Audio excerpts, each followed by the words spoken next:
Global share markets were soft right through last week, but they did end Friday slightly higher in both the US and out of Europe. There were a couple of key factors why they did end the week higher.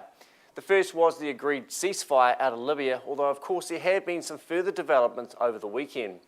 The second reason was the weakening of the Japanese yen late last week, and this was a combined effort from most of the G7 nations. In addition to all of this, the US Treasury announced that the US banks have come through their stress test with flying colours.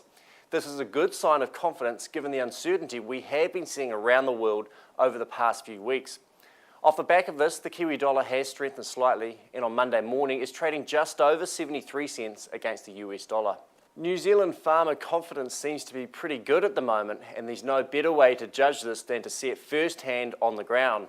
Last week I spent several days at the Central District's field days in Fielding, and it was good to see that farmers are feeling much better about the industry than they were 12 months ago. This is a direct result of the strong payout we've seen this season, as well as the forecast going forward over the next 1 to 2 seasons. Sheep and beef farmers are also feeling pretty good, with good returns coming out of the wool sector, as well as red meat returns looking pretty good for this season and over the next 2 to 3 years. The fact that interest rates are going to stay low right through this year does mean that there will be more money in the pockets of farmers right through the season. This should be good news, and we remain positive about the outlook for agriculture and for food. New Zealand beef schedule prices have lifted over the past week, and there have been several positive factors that have been favourable to local farmers. The first is an increase out of the US for imported beef, and this is a continuation of the trend that we have been seeing over the past couple of months. The fact that the New Zealand dollar has also weakened over the past few weeks will be a positive influence for beef schedule prices here in New Zealand.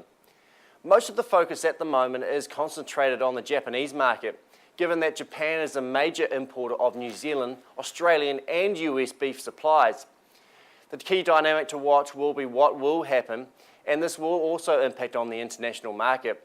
The focus at the moment is that the Japanese will be trying to fulfill short-term contracts, although there are some suggestions that later dated contracts have weakened slightly. This will be a dynamic to watch closely over the coming few weeks, but we remain positive about the short-term dynamics for beef prices.